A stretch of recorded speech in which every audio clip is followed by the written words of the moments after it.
everyone. Welcome to another episode of the Let's Do It Afraid podcast. Today, Yvette and I are thrilled. We have a special guest. She is a TV personality. Some of you may have seen her on TV. She's also the marketing director and spokesperson for the Better Business Bureau. You can often find her giving presentations on different television networks and all over our community, discussing ways to help business owners grow their businesses, as well as how to prevent business scams. So, everyone, please welcome Alma Galvan. Hi. Well, let's do a little clap. Thank Hi, you so Alma. much for having me. I'm so excited. No, we are so happy to have you. I wanted to give a little backstory because I don't know if you remember how we met. Do you remember how we met? Yes, when we won that scholarship. Yes, yes, yes, yes. I Yes. know I was thinking, I'm like, oh my gosh, I know this is giving away our age, but I don't really care. That was 20 years ago. I'm like, that is crazy. Yeah, we were We 18. were seniors in high school. Yep. Yeah, we were I think I 18. was still 17 then. Yep. Yeah, Oh my. yeah, I know. And I remember thinking, because we were at a dinner, it was like a dinner, right, for all the people that had received the scholarship. I think it was the Hispanic Chamber of Commerce, I want to say. It was no, it was a different one. It was like a Hispanic scholarship fund, Okay. which I think it was they did give it through the Chamber of Commerce. Hmm. But like it's given out by counties, if I'm not mistaken, and they select a certain amount of recipients. I think so. And then when you got to college, because I remember when I got to Sac State, they had counselors and advisors for us who Yes. had that actual scholarship, which was You're cool. right. Yeah, yeah, yeah. You're right. Okay. And I remember, so we were at that dinner, and we were seated right next to each other, and I felt kind of anxious and nervous because I thought you were like the most beautiful girl I'd ever seen in my whole entire life. And I just remember thinking like, oh my gosh, because I'm just me, and thinking she's probably not even gonna want to talk to me. Like she's so freaking gorgeous. And no, you like turned around and you're like, hi, I'm Anna. Like, what's your name? And we just totally clicked. I felt like I had known you my whole life. You were so kind, so friendly, so bubbly. And to this day, when I think about that day, it was one of like the best days of my life. And you just made it so much fun. So I just really appreciate you. I'm so happy that you're here. Thank you. That's so nice to hear.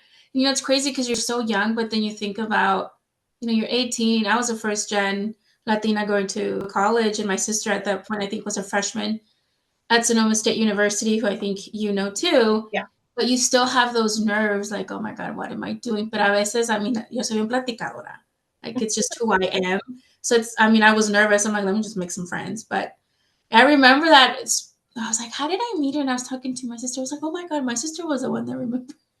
Yeah. I'm like, right. But you're just as beautiful now, as you Oh, were thank you. back when we were babies. Porque si éramos unas bonitas, like, why my parents let me go live by myself, I don't know. But they did. So I'm thankful that they did. Yes, of course. So, I did give a little intro, but is there anything that you want to tell us about yourself or what you do at the Better Business Bureau?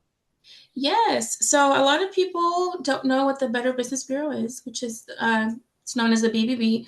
We're actually an international nonprofit. We have 92 locations here in the U.S., and we used to have two in Mexico, but they closed down for obvious reasons. A lot of times it's due to funding. Other times they switch the name. So now it's only Canada and the U.S., and there's two locations, actually one location now in Canada because they merged. So what we do is we're an advocacy group for consumers and businesses. So we're nonprofit, we're not government, and that's a lot of the things that people have a misconception is they think that we're government because of our name. I always get confused with the FBI when I give presentations, and a lot of times people don't want to talk to me for that same reason, given, bureau, and like, I know, esta no, she's government. But we're not. We're actually funded by the businesses like a chamber that are part of our organization. So, with the fact that businesses provide a fee to become members of the Better Business Bureau, we have outreach programs like the ones I've been able to do both for the offices here in the Bay Area as well as in Sacramento, which is where I started my career. So now we have activities for businesses. So we have cohorts, we have workshops, We have, webinars and super informative things for businesses. But most of our services are well known for consumers. So, for example, a lot of the things that I've been able to do on TV since I started the TV portion of my career since 2012 was providing advocacy for scams. So, I do a lot of scam preventions. I do a lot of information about where you can look for assistance or for help. So, for example, let's say that you bought a car, y te salió malo, right? But you just bought it and it's a lemon, right? So that's what would be considered a car that has the same issue over and over again, but it only has 10,000 miles. So a lot of people don't know where to look to. So the Better Business Bureau has programs for that, and they're in English and in Spanish. We provide a lot of resources on how to not get scammed, help you with identity theft. So the consumer side is what we're well known for. But what, the last, I would say, 6 years, my focus has been more on the world of entrepreneurs and how we could help them grow, how we can help them start their business, which was one of the things I wanted to do when I transferred over to this office here in the Bay Area. And I've been here 2 years now, and it's been super successful just with the advocacy that we've been able to do with our small businesses. And that's actually how I met Yvette. And I was like, I've known her in person somewhere, but it was more so social media that I connected with her. But, coming to this county was very different than what I've been used to in Sacramento. Sacramento's a melting pot of races, of culture, and it's very different when I go to events here, when I do pretty much anything. Like, I am the minority, or I am, the person of color in the group. So it's been a change for me, but it's algo that it's a challenge, but I'm doing it, and we've been really successful the last 2 years, and I hopefully aquí que sigan más clases that we've been able to do here in Sonoma County. So yeah, it's a little bit about me. So that's the business side. I have been on TV, oh my, since 2012. And now I'm the national spokesperson. So I do all our national interviews in Spanish across the whole entire US, biggest markets, San Francisco, LA, New York, Boston, Miami. I have really great colleagues. Her name is Cynthia. She's also in the Miami office. So great support. I think I've stayed with this organization now. Today is my anniversary. I've been here 20 years. Oh, Yeah, wow. for the same reason that it's allowed me to grow and allowed me to explore opportunities that I don't think I would have been able to get anywhere else. So yeah, this is my 20th year now. Congratulations. That's awesome. That's amazing. Yeah, it's never a dull moment. It's one of the things I say because every day is something different with the scams, with the things that we do. I think that's why I like it because it's always a challenge. And, with things changing as far as technology, with AI, todo cambia from one day to another. So right now we're gearing into the holiday season where we see scams, we see gift card scams. So that's going to be my next life for the next about 2.5 months is all things holidays. So yeah. I mean, it's easy for them to get scammed with that kind of stuff, you know? And thankfully we have you, and I met you a couple months ago. I know I've seen you here and there, and it's very rewarding to see you out and about helping the entrepreneurs. I saw you, I think it was last month, with the cohort with the Hispanic Chamber, and I was like, oh my God, this girl is great. You were the spotlight of the night, and I loved your enthusiasm, and I was like, she runs the show so good. I mean, just like you run the TV and everything. I'm like, I know this girl. Now I'm like, I've seen her on TV, now I actually met her, which is pretty cool. Oh, well, thank you. You guys are so sweet. I'm having a bad day. Tell me how great I am. Just kidding. You're so No, funny. the cohort was really great. It was the first one in Sonoma County. Yeah. So it was a Spanish cohort with the help of the Hispanic Chamber, which I'm so thankful for. They opened up their doors to me when I wanted to do something like this here. Red Latinx, I'm going to forget people. Angie Campa, who used to be part of the Windsor Chamber, La Máquina Musical y La Musiquera. Together we created this cohort where we taught entrepreneurs how to start and grow their business. And even within, the span of 6 weeks, the success stories, just in 6 weeks, a lot of times you think, oh, what can you do in 6 weeks? You could do a lot. There was a cleaning company. I'm going to give their name out because I think they deserve the recognition. Their name was Flores Cleaning Services. They became accredited with the Better Business Bureau. That was their first step. And just to be accredited with the BBB, not anyone can do it. So you have to be vetted. You have to go through a process. But they currently are working on receiving 3 different wineries as a contract, which means that they are going to have to expand because they're going to need people to help cleaning and, trucks to get to place. And this wasn't a matter of like a day and a half that I sat down with him and I'm like, all right, let's do this, And it's just the opportunities that you can get if you have the right help. And I mean, they were doing offices, which is great. I'm not saying that it wasn't great, but they're big contracts and, they're thousands of dollars. And for them, it's just the first step into the government contract world, where those are where, you have your multi-million-dollar contracts. If you get to contract out with, like, let's say a Kaiser or a Winco, for example, or Costco. So those are the ones that, I love to hear. And I have heard so many success stories, just los que sí les echan ganas, because it's so rewarding, and it makes, like, the long hours, because we were there till about 9:30 twice a week, for 3.5 hours. And it's good. It's like a little family that you create within the cohorts that we've done. And then next year, I think you guys have the same area over here, right? Yeah, if anyone is interested, let me know. It's to start a company. So what we do is in the 4 weeks, we'll get you started, which is the licenses, the state requirements, assistance with bookkeeping, which is one of the issues that we have.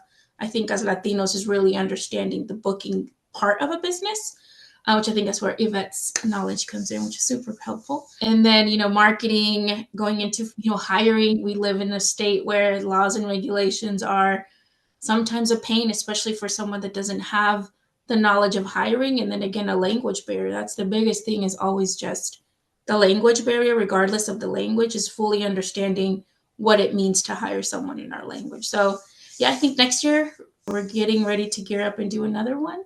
We did one in the summer, which was really cool too. We brought financial lenders to Sonoma County, so you can learn about the different type of loans that there are, which is, you have your hard money lenders.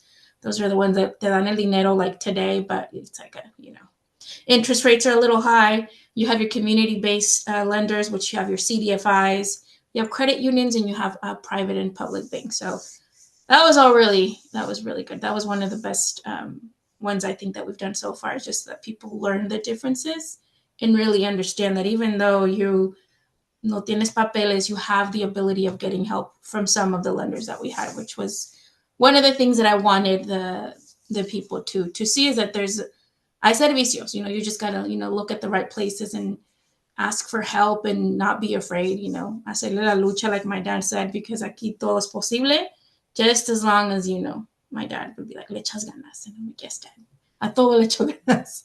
Yeah.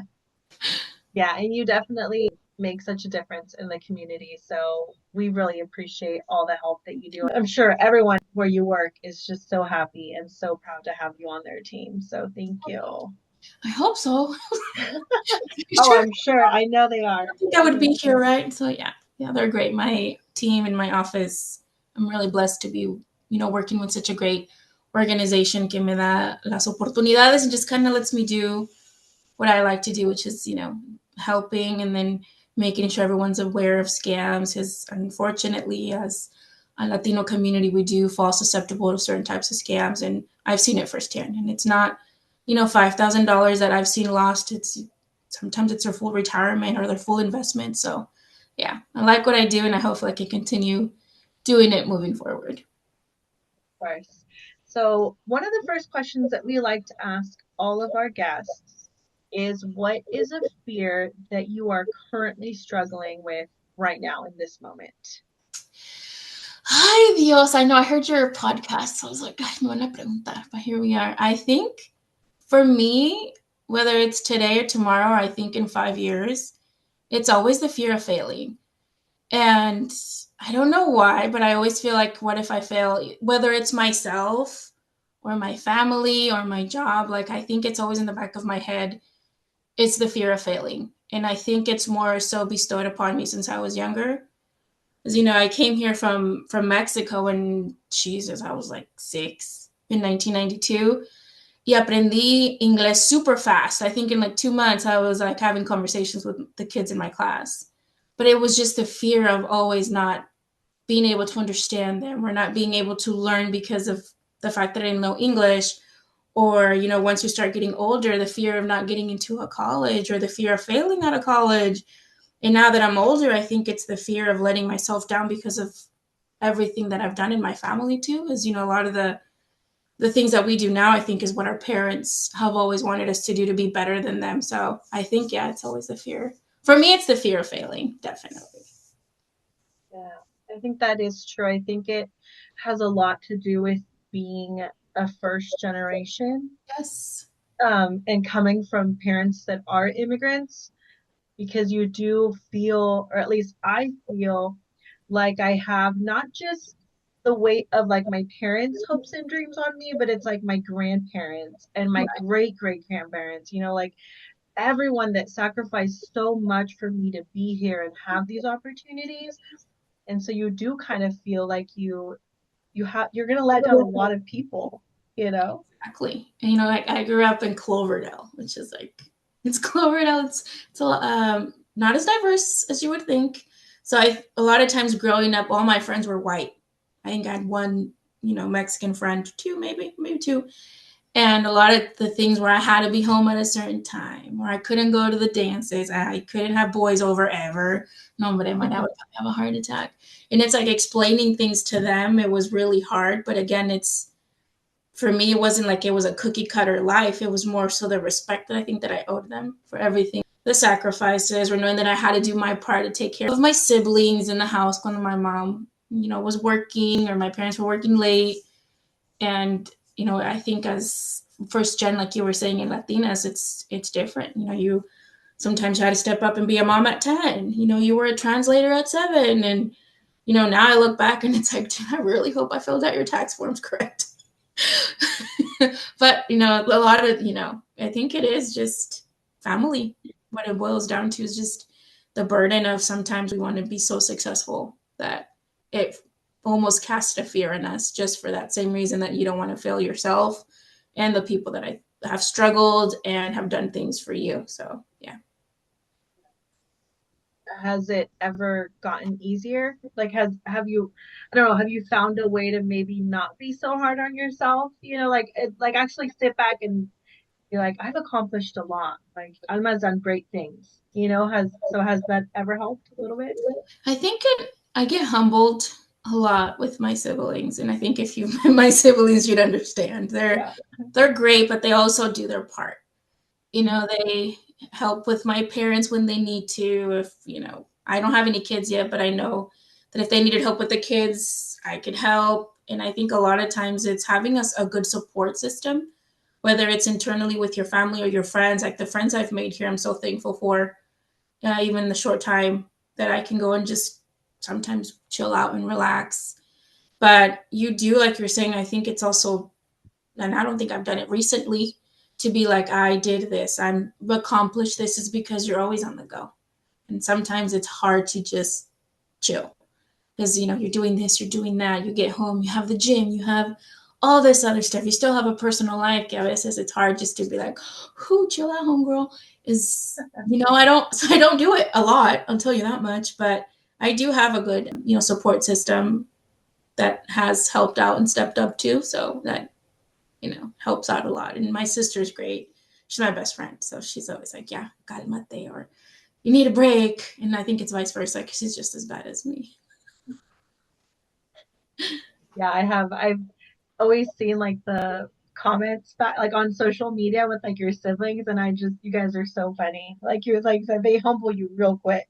Real quick, or the other day, I was on, I think it was ABC.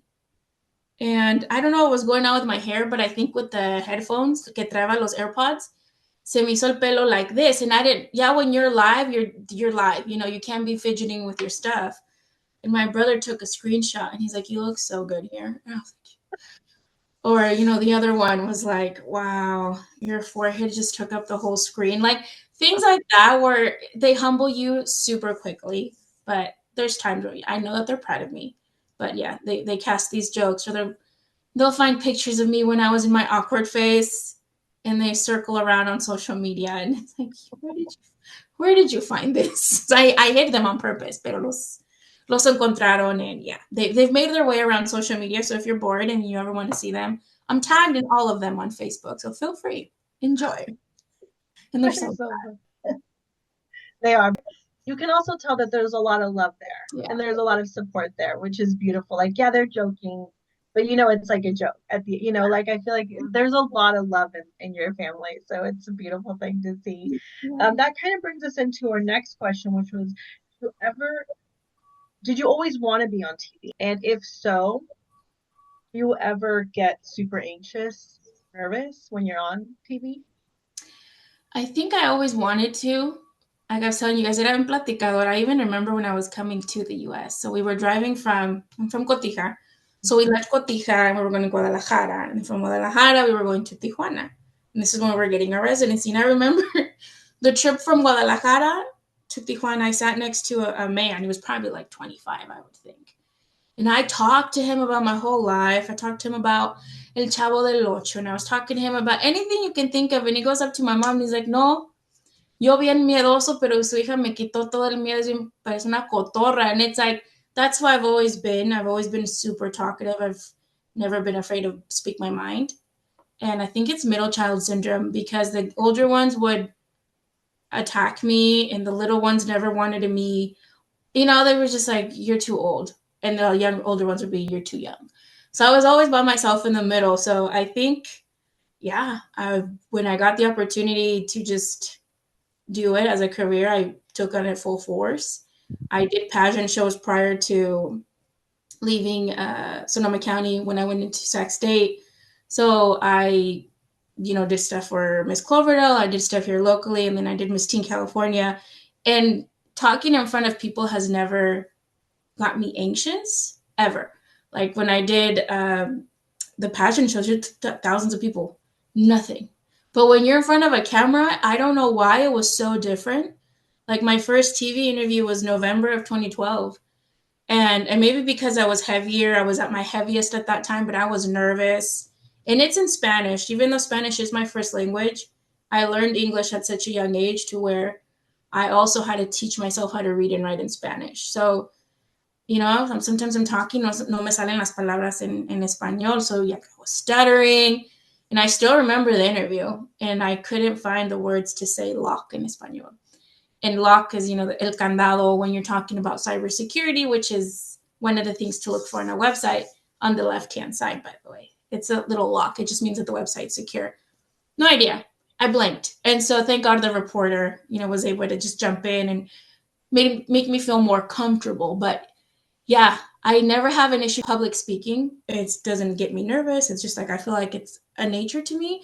But when it's the camera, I don't know why. And that still happens sometimes nowadays where it's like it's, a super big interview where, the whole entire US is going to watch it.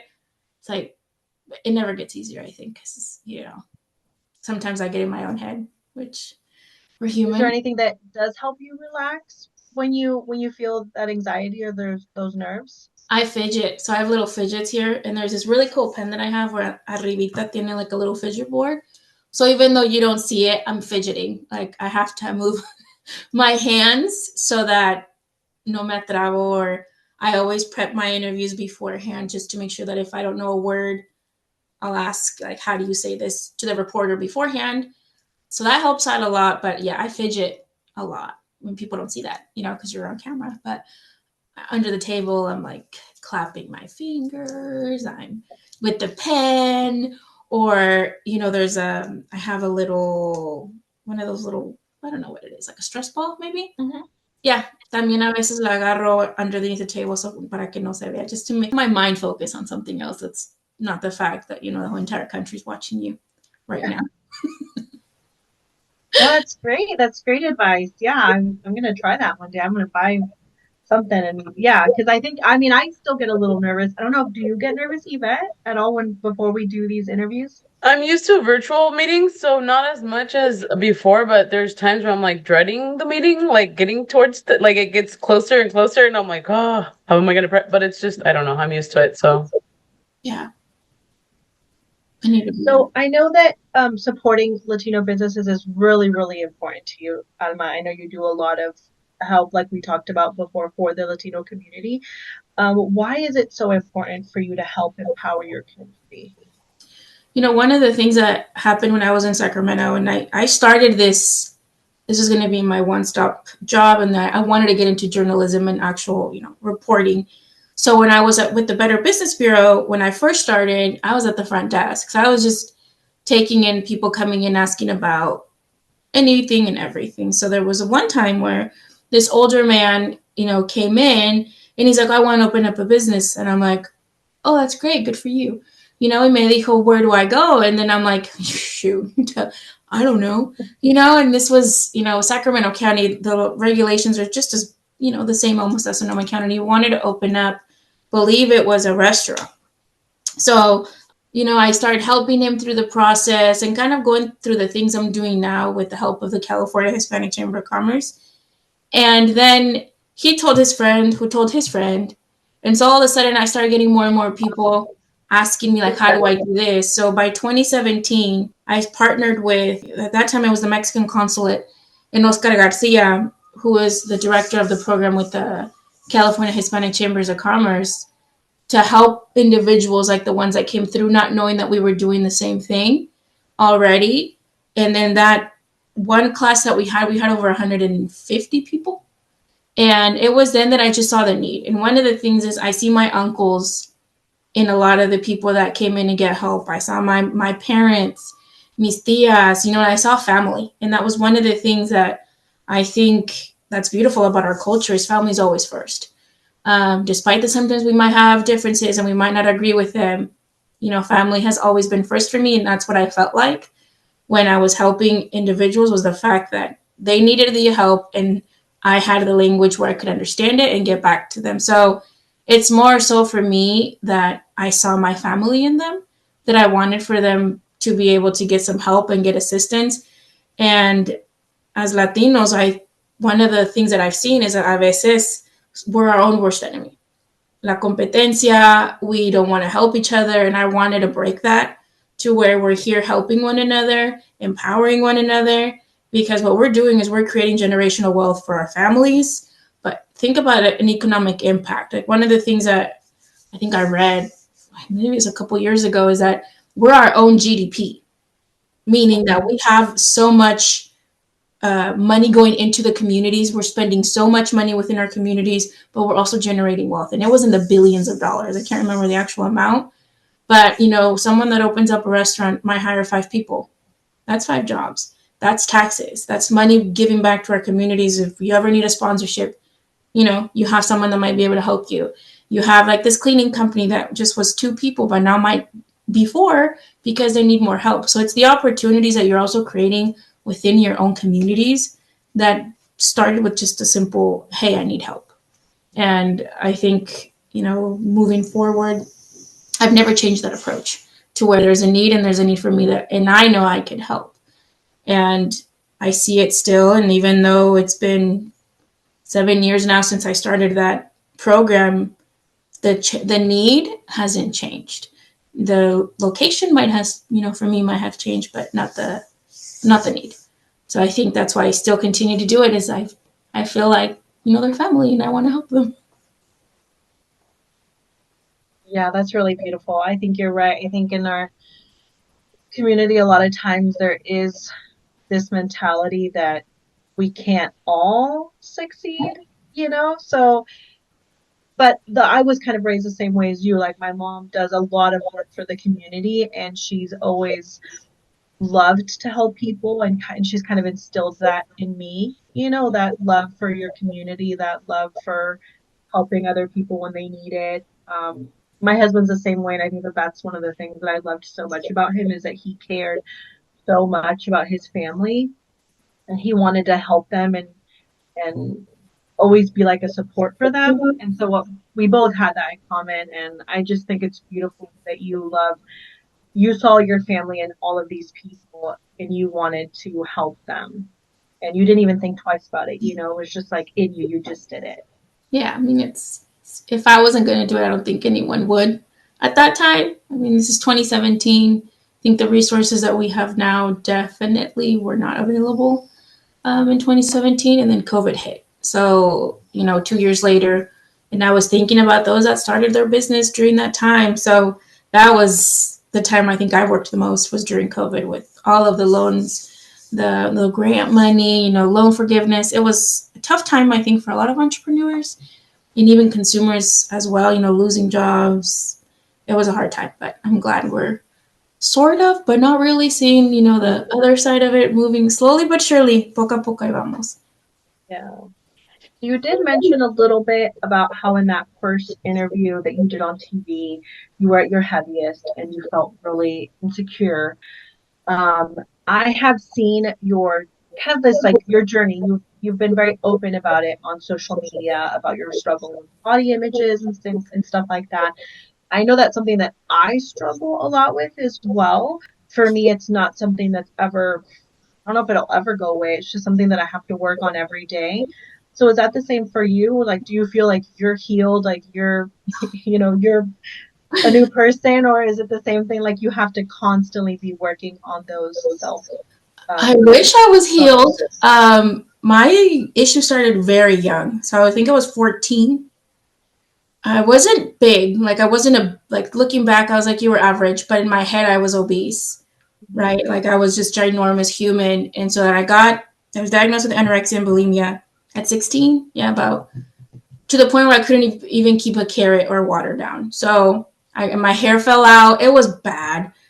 And during that time, I was doing pageant shows. So it was normal, I think, within that community to be as skinny as possible and live off of carrots and water. But I couldn't, and like in my house, there was always pan dulce. There was always chips, which I think I'm a chippy person because we always had chips.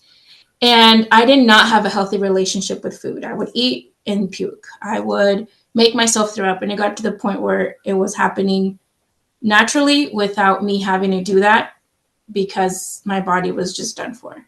So I lost a lot of weight. It was probably close to 70 pounds really quickly. And at my lowest, I was 86 pounds. And I'm tall, and I've always been pretty tall. So it was hard, I think, on my parents more than anything because they didn't notice.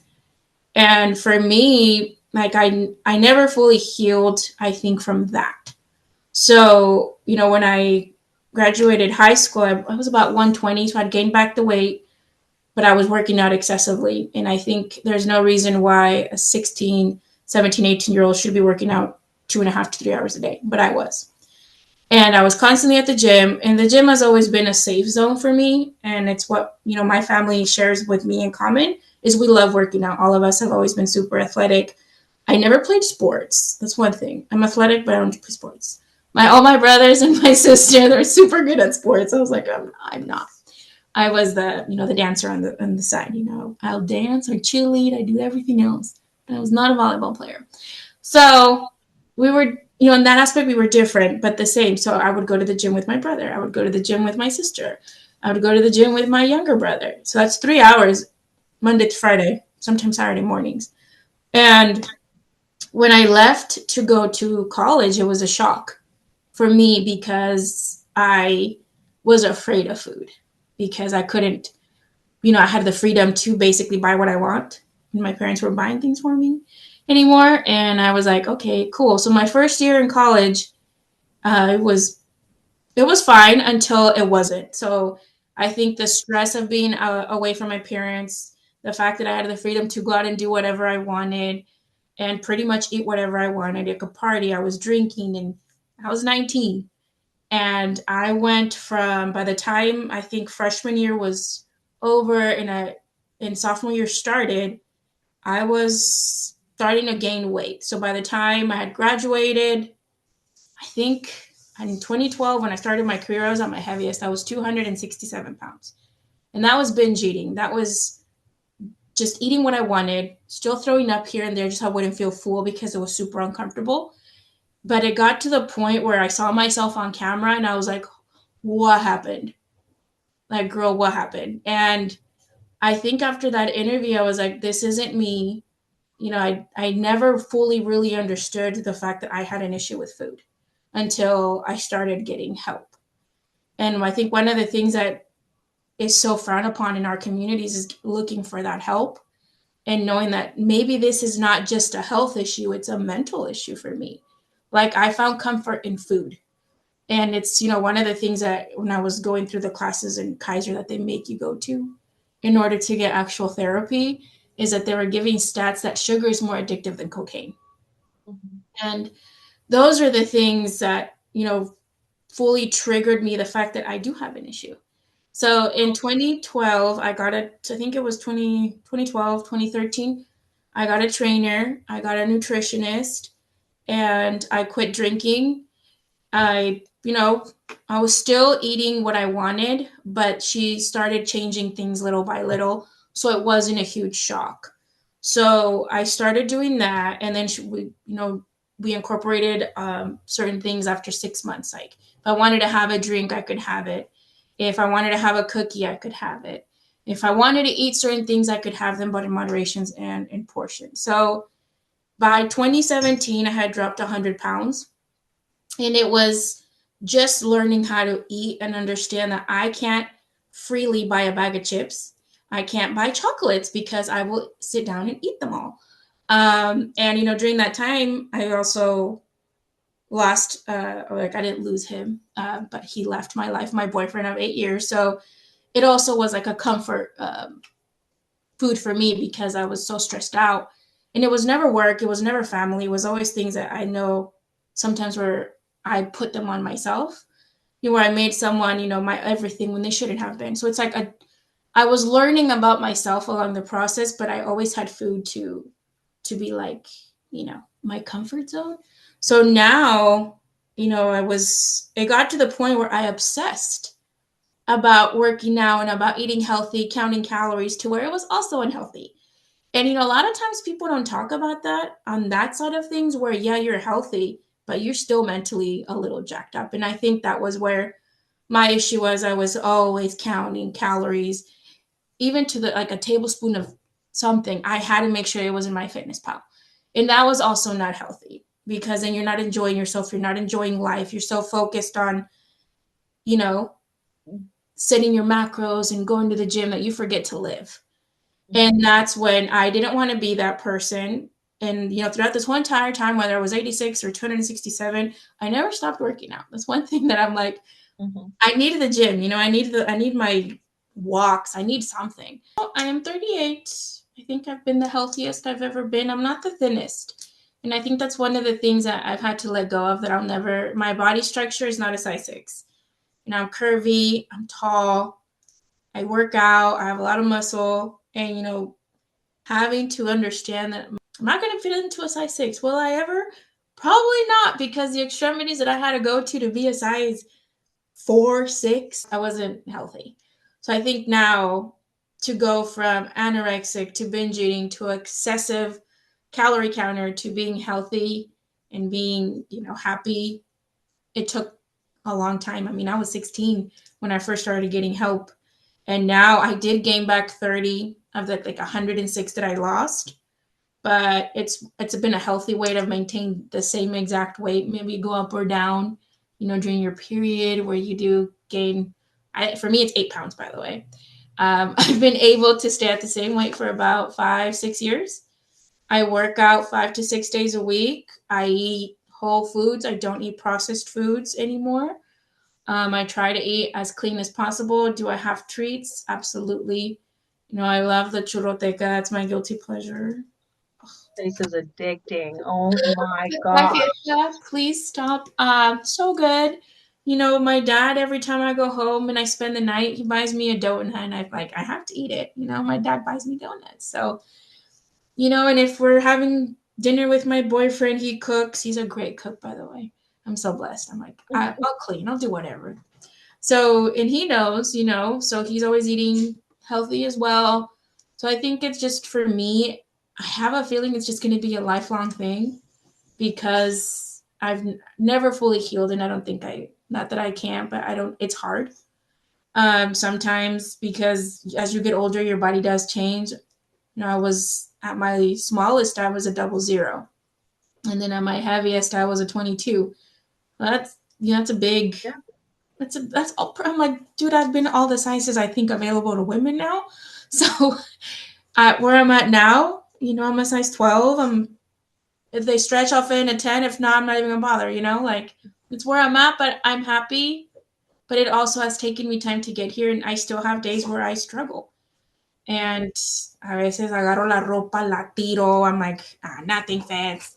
All my clothes are ugly, and it's one of the 18 personalities I think that sometimes I get when I have my problems with body image and body dysmorphia, and it is a thing.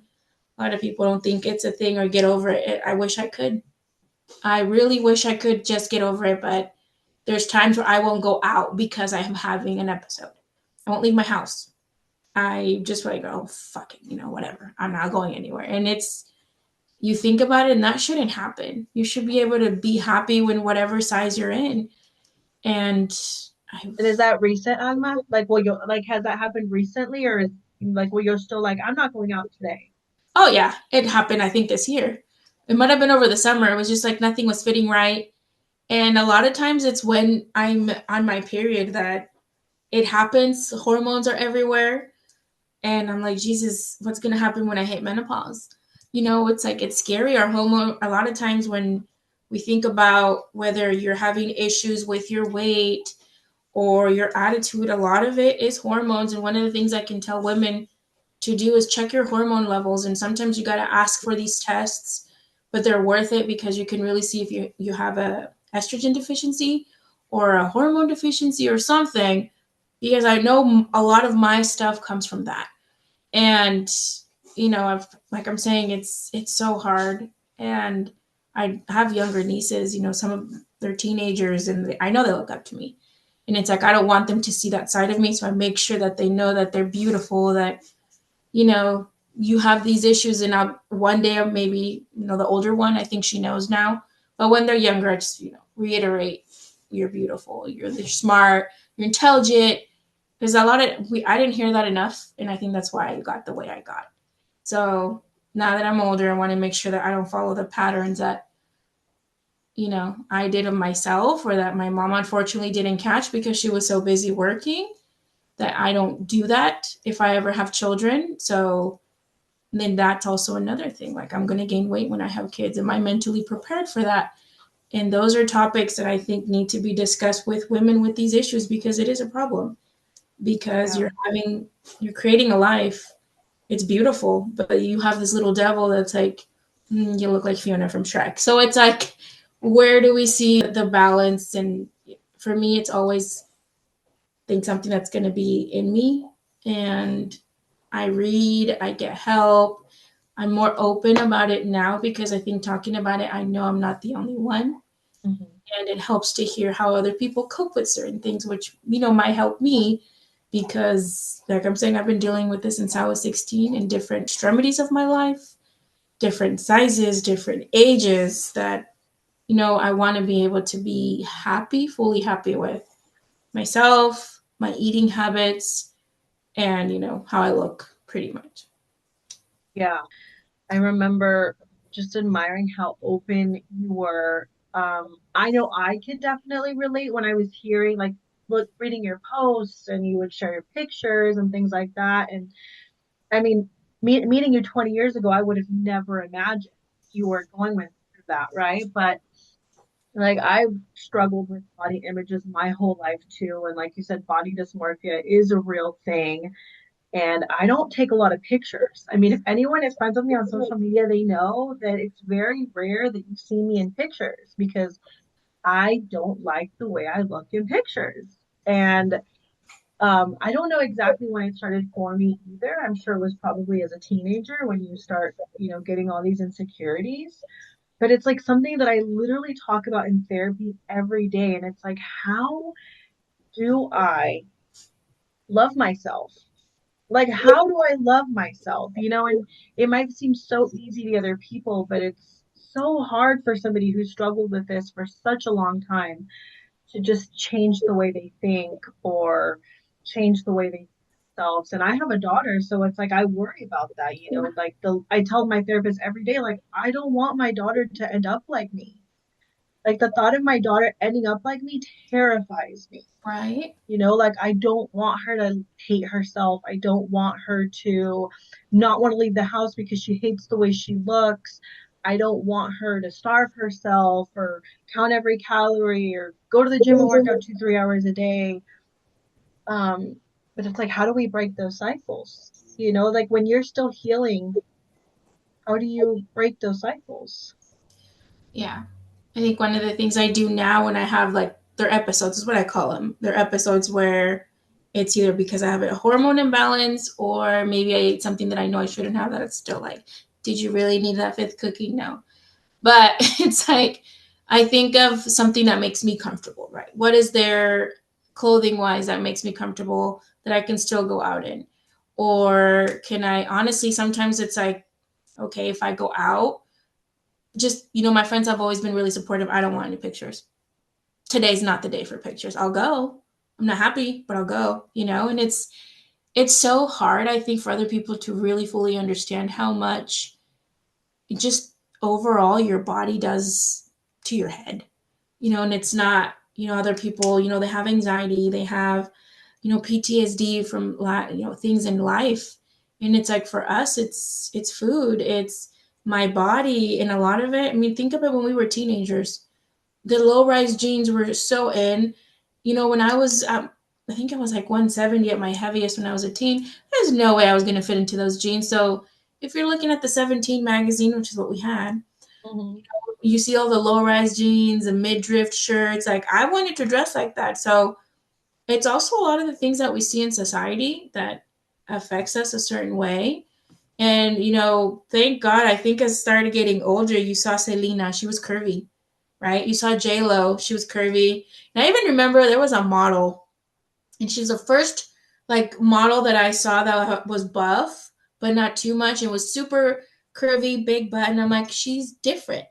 And her name was Vida Guerra. I think it was Vida Guerra, but she was, you look back, she was the only one that was actually, she looked like a woman, and it's like, as I got older, I'm like, okay, my jeans are not of that of a size 3. I'm not Britney Spears, thank God.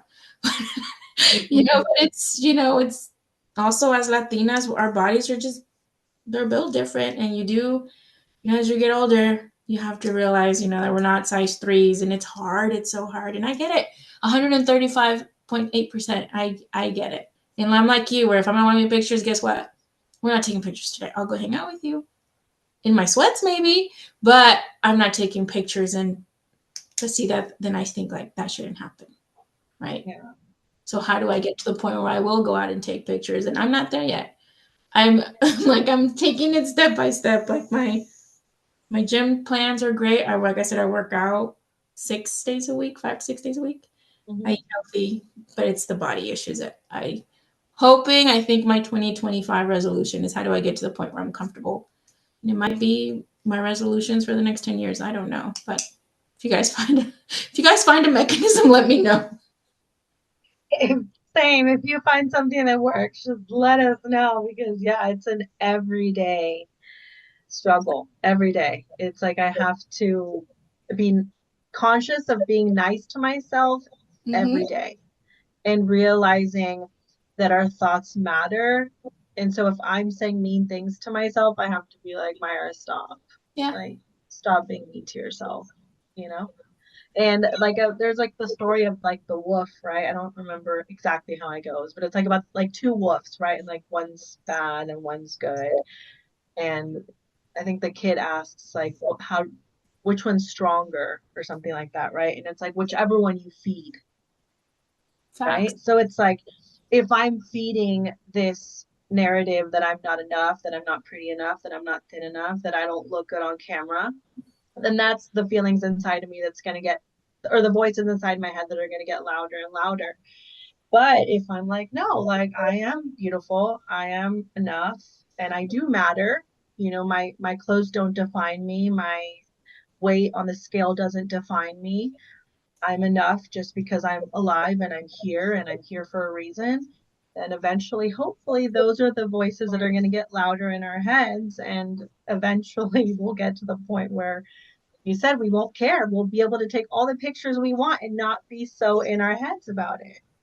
Or not take 503. That's my other issue. Yeah. Is I take so many, and I'm like, why? That's the thing is I'm feeding into the big bad wolf at that point. Yeah, we got to start feeding the good wolf. Yes, the one that didn't eat Little Red Riding Hood. So what is some advice that you would give to anyone who wants to or is thinking about starting their own business? I mean, for example, even Yvette and I that are Yeah. starting this podcast journey. I think the first step is starting, right? The first step is taking the leap of faith that I'm going to do this. And, one of the things I tell entrepreneurs is you might not see success until your second year. You might not see a profit until your third year, but don't stop. You have support, and never be afraid to ask for help. And if you're scared right now, you're in the good place. Because I don't think any entrepreneur goes into it like, I'm making $500,000 this year. No. My brother has a small business too. He owns a gym in Cloverdale. And I said, if you're scared, you're in a good spot. It's scary. It is so scary to start your own business, to start anything new. But don't be afraid to just take the leap of faith. And taking the first step is the hardest. After that, it's not going to be an easy coast ride, but it's not going to be as difficult as it is to start. And another thing that I always tell our people that go into my classes is that not everyone is an entrepreneur. And if you took that first step, you're already ahead of more than half of society. And it's a good thing, right? You're different, you're special.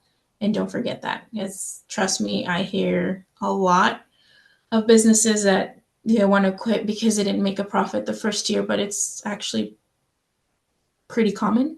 If you're in your fifth year and you haven't made profit, we have an issue. But your first 2 years are the most difficult. It's just getting your foot in the door, finding your niche, finding your market. But don't stop. Give yourself at least those first 2 years to really, really grow into what you're capable of. Thank you. I love that you said that if you're not afraid, you're not in the right place, because I know for a long time that held me back from doing even the podcast, because I was like, well, I'm still scared. Like I need to get over this fear, and my therapist would tell me all the time, like, Myra, it doesn't work that way. Like you don't get over fears by just sitting down and praying and hoping that you're going to get over the fear. You get over the fears by actually doing the things that you're afraid of and then realizing like, oh, it's not as scary as I thought it was going to be. It's just that first step when you're like, right, I'm going to do this. It's just about taking, like you said, that first step. A For very sure. fun. So Yvette and I obviously had just started the podcast. We haven't really gotten any negative comments that I know of. I don't know if Yvette has, but I haven't. It's been a lot of like positive feedback so far. But since you have been in TV for a lot longer than us and in the spotlight for a lot longer than we have, into a much bigger scale, have you ever gotten like those negative comments or negative feedback or just haters that want to hate? And if so, what do you do to not let those comments affect you? And what is some advice you could give us as we're starting this journey and probably going to at some point receive some sort of negative comment or hateful comment? I think when you're in the public eye, you're just going to be susceptible to it. It's going to happen eventually. And even like a small business, you're going to get a negative review at some point. Not every person is for you. I've gotten comments about how I looked when I first started, right? About my size. And, being in a Latina interview station, right? You have Univision and Telemundo. They did not look like me, I'll tell you that much. So those comments were just hate, I think, at that point. And then also my Spanish, like I said, I speak Spanish pretty well, I think, for, getting here when I was 6, but it's always like, what did you say? Or where did that word come from? And it's like, my head, that's where it came from. So I think for me, it has always been just about my appearance. So what I've started doing when I'm on camera is I wear things that I have worn before, that I'm comfortable in, that I'm not going to be fidgeting, things that make me comfortable when I'm public speaking or when I'm doing interviews like these. And that's another thing, for me with my body issues is that I know I need to be in something that I'm comfortable. So whether it's a setting, whether it's something you're wearing or your favorite earrings, wear them. This is your spot to be yourself. And that's one of the things that, when people leave these inappropriate comments that really like, go on with your life. You also got to think of what made them say that, what made them stop and pause and say that. Is because maybe they're dealing with something else in their life, that being mean is just who they are. And that's fine. Go ahead. I'm not here to ever speak bad about others. and I don't need to be that person. So I don't need that negative energy affecting me. And I also don't acknowledge them. If it's a negative comment, I avoid it. If it's something negative towards my organization or towards our services, simply, if you want to have a conversation, here's an email. But it's also not giving them the attention that someone that's there that's actually learning and appreciating what you're doing. Because you're saying at that point, you're also feeding the big bad wolf, because the negative comments, unfortunately, are not going to stop. And I don't think, for me, being like in a public setting, I work on TV, I work on radio, I work, publicly. It's going to be there. Unfortunately, I've learned to pay them no attention. I've also done this for 20 years, so I think you get to the point where it's like, more so me vale. But I think when I was first starting, I did let them get to me a little bit. But it's also, again, just not feeding into it, because you're better than that, and that's not you. Yeah. And I love that you said that you just don't like give them time or energy, because I feel like sometimes it's like they want a response, but if you're just like, I'm not gonna like, I'm not even gonna bother. It's not that important. It's like you don't give it the power that maybe that they want you to give it. And so it's just like, no, I'm not giving you my power. Like I know I know who I am, and I know um what I believe in. And at the end of the day, it's like, as long as you're happy with the work that you're doing, that's really all that matters. I mean, I think that's important if we received like criticism that was constructive, like, hey girls, like I think if you guys did this, that would be better, blah, blah, blah.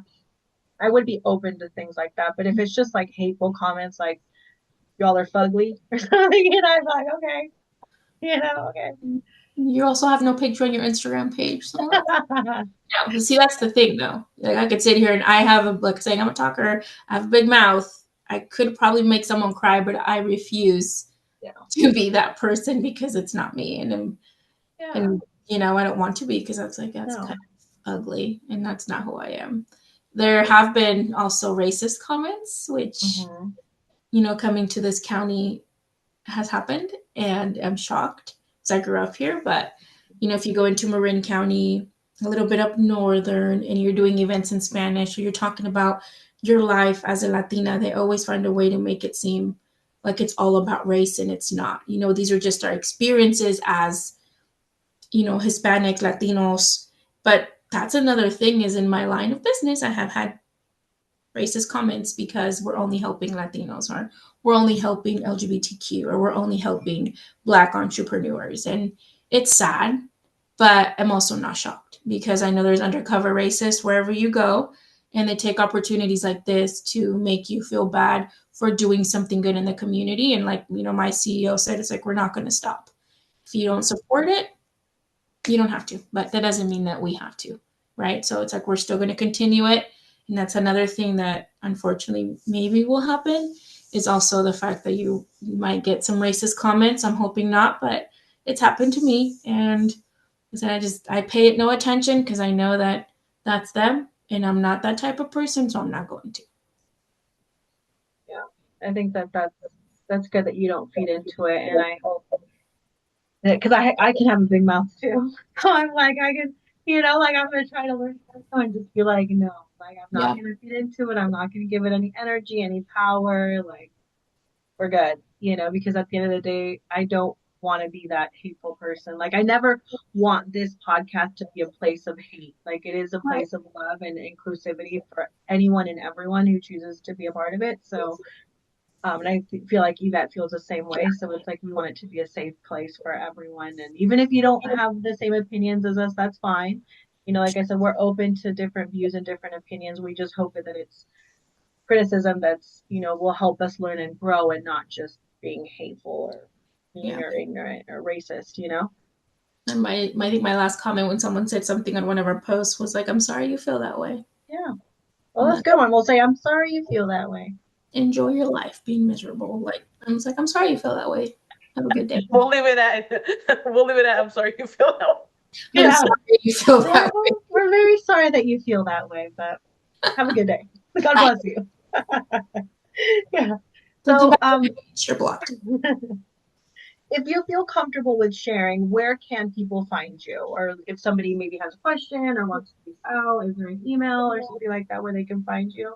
Yes, I will give it to you so you can write it down, but it's galvanalma86@gmail.com.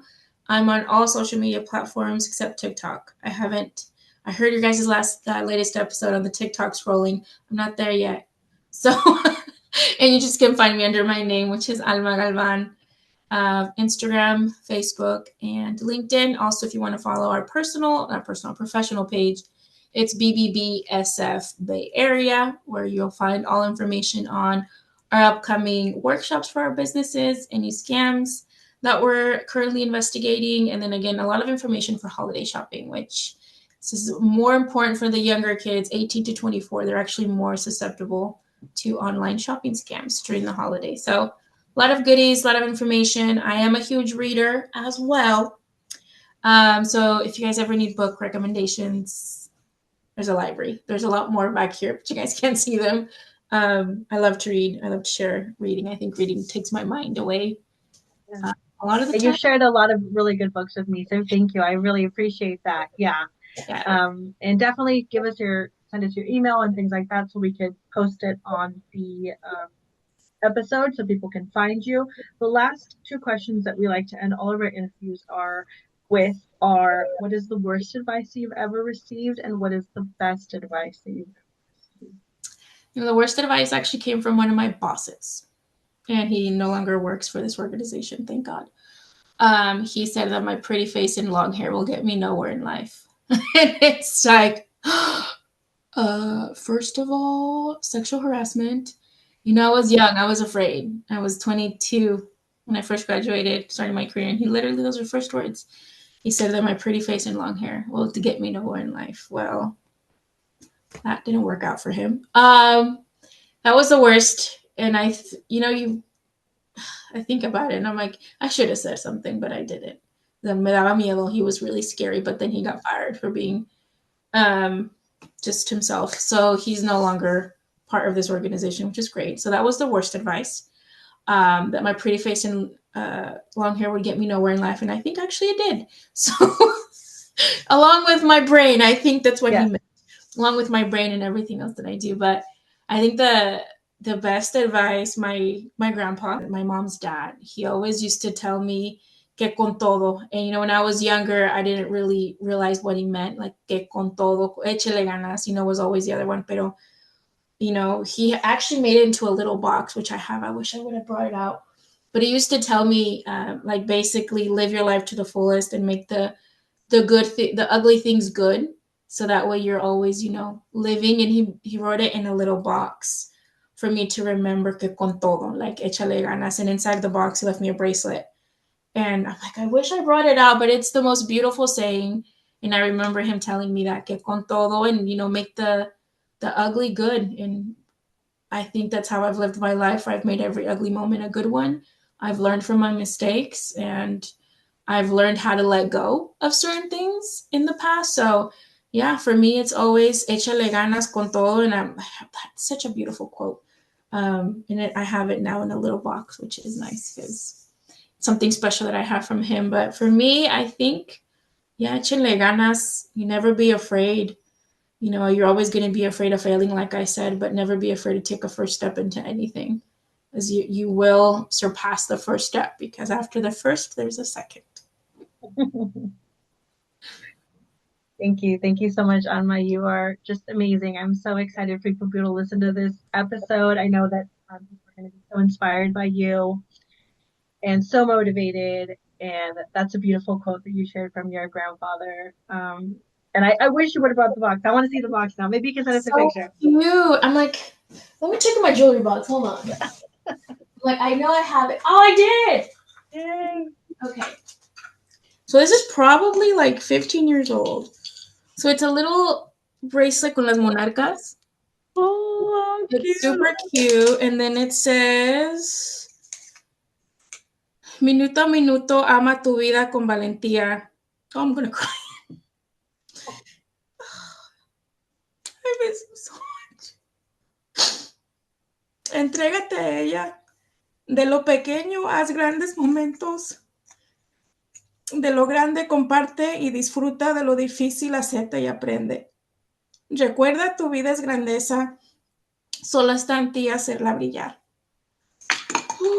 He's my favorite person in the whole wide world, and I miss him greatly. His birthday was like 2 weeks ago, and I found the box when I was cleaning. So, yeah, I'm sorry. No, you're totally fine. That's really beautiful. Thank you so much for sharing with us. Such a good human. I miss him dearly, dearly. You know, we're such blessed to have grandparents, great grandparents, even our parents, but the ones that, you know, really do inspire you to be better and to just make something good out of bad. Like, I wish everyone had an opportunity to meet my grandpa. And I think your mom did, Myra. Like, I'm pretty sure Probably did. She probably did. Probably did. He was a really, really, really good person, and I was blessed to have him in my life for so long. Yeah, grandparents are important. Yvette and I talk about this all the time about how we should. I don't have my grandparents anymore. Any of them on my dad's side and my mother's side, they're all gone.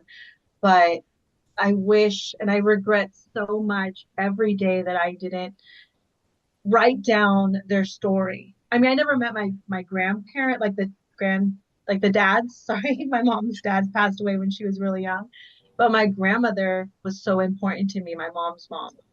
And I regret every day that I didn't sit down with her and like fill out those books. You know, they have them all everywhere where you can just ask them questions and fill those things out. And Yvette talking, her grandparents are still alive. And I'm like, you need to do that. You need to do that because their stories are so important and they matter and they should be heard and remembered. Mine are also not here. And my dad's dad was, they used to call him the Juan for a reason. Oh God, bless his heart. I love my grandpa. He was so funny. I think a lot of times that's where I get my charisma from, is my grandpa, because he was hilarious. And I remember meeting people that had my last name here, and I'm like, no one has my last name. Like, you know, it's not that common back in 92. Come to find out, it was, you know, my grandpa's, you know, side of the family that no one knew about. And I'm like, it's so, but it was normal. That's the other thing. Like, back then it was normal for them to have other women, and, you know, and it's crazy now that I think about it. And his work ethic, I think, was bestowed upon all of us. My grandpa was such a hard worker, and my dad is too. And I think that's where he got it from. But you're right. You still have them do it, ask them questions, you know, and they're where they came from. Like, mine are from Cotija, but most of their stories actually started in Aguililla. And, you know, they left for one or two reasons. And, you know, now, you know, I wish I could talk to them even more, pero yeah, ya no se puede, unfortunately. Yeah, well, sending you hugs and love. I saw most of my grandparents, one of my grandparents passed when my dad was like 9 years old, so I never met my grandpa. But I do have my grandma, she's 95, and my other two grandparents are like 80 and 81, I think. So, Wow, yeah, that's amazing. Well, you're lucky. Hug them a little tighter. I will. I will. Thank you so much for sharing. Yeah, hug them a little tighter today and ask them some questions for us. I will. Well, thank you so much, Alma, for joining us. We appreciate you so much, and we will share your information to our viewers so they can ask you any questions that they may have. Please remember to subscribe and like, comment, email. You can find us. You can find all our socials on our Instagram page as well as our TikTok page. And yeah, stay safe and stay happy, stay motivated, and take that first step. Yes, Yes. always. Bye. Bye.